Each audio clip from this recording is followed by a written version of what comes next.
William Davies, The Happiness Industry, The Economics of Well-Being.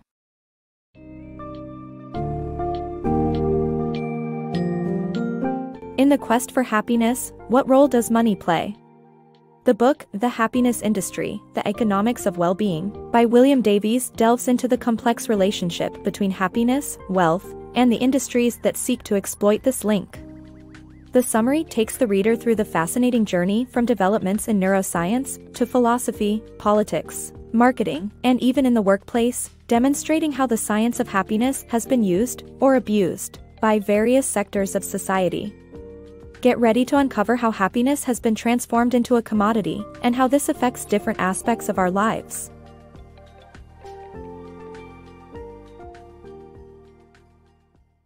Measuring happiness. Happiness is a measurable emotion. Neuroscience has proven the existence of observable chemical processes in the brain's orbitofrontal cortex that make up the code for emotions such as happiness. Jeremy Bentham suggested measuring happiness objectively using human pulse rates and money. Governments have taken up the responsibility of maximizing societal happiness by punishing or rewarding individuals for their actions. The use of money and pulse rates are just some of the ways to measure happiness, assisting governments to direct human behavior toward this goal. The pleasure of spending. In recent decades, researchers have sought to understand the relationship between pleasure and money. Studies have shown that people with higher incomes tend to be happier. Neuroscientists have since taken up the mantle, discovering that pleasurable activities lead to increases in dopamine levels in the brain. In fact, spending money activates the same pleasure centers that drive decisions to make a purchase. As a result, researchers have suggested that buying decisions are the result of specific neural pathways in the brain. While this research may benefit economists, business leaders, and marketers, it raises larger questions about the commodification of happiness and the power of money in our lives. The power of advertising and behavioral analysis. Have you ever wondered why you bought a particular product? Advertising teams use neuroscience to manipulate our brains and make us want to buy more. Studies show that humans experience more pleasure anticipating a product than actually owning it. Advertising trends focus on selling the experience of using a product rather than its characteristics. Marketers also analyze our behavior to evoke certain emotions and manipulate us into buying. With online advertising and e-commerce, it's easier than ever to measure consumer behavior and get them to do what you want.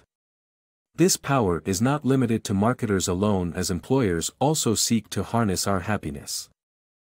Capitalism versus employee engagement. The success of a capitalist business is closely intertwined with the engagement and happiness of their employees. Studies show that only 13% of the global workforce is enthusiastic about their jobs, leading to burnout, absenteeism, and reduced productivity, which costs the U.S. economy $550 billion annually. Companies can increase output by up to 12% if employees feel happy. Additionally, employee burnout leads to serious health risks that contribute to even further reduced productivity. To combat this, some businesses have implemented executive wellness programs and even hired happiness consultants to foster a positive work environment.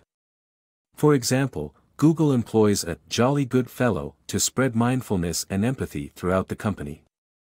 Ultimately, it's important for businesses to prioritize their employees' happiness and health, as it directly affects their bottom line. The power of social bonds in advertising. Social bonds are at the forefront of modern-day marketing and advertising. From corporate giving to friendvertising, companies are finding ways to leverage social relationships to win customers' favor and build brand reputation. The article explores the two main strategies used by marketers: corporate giving and friendvertising. It also provides examples of how major brands have successfully implemented these tactics to boost revenue and recover from sales slumps. The most crucial takeaway from the article is the realization that we have all been exposed to marketing campaigns through our social connections, whether we were aware of it or not. The high price of data. Our personal data has become a commodity, eagerly sought after by companies and advertisers. Despite the risks of privacy invasion, we continue to share our information online without a second thought. Social media giants like Facebook analyze and manipulate our data to ensure that we see ads that match our tastes and interests. In fact, Facebook conducted an experiment in 2014 to assess the impact of positive or negative content on users' emotions based on their status updates.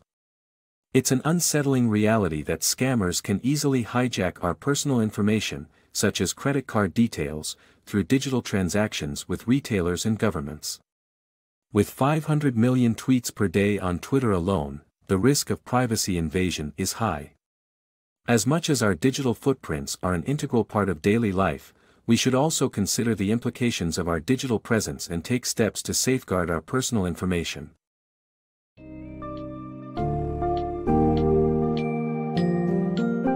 As the summary unveils, the quest to measure and understand happiness has led to groundbreaking insights in neuroscience, philosophy, and economics. The implications of these findings reach far and wide, from political agendas to marketing ploys, as well as workplace motivation strategies. As industries commodify happiness and utilize these insights to their advantage, it is vital for individuals to be aware of the techniques and manipulations employed to influence our feelings and decisions.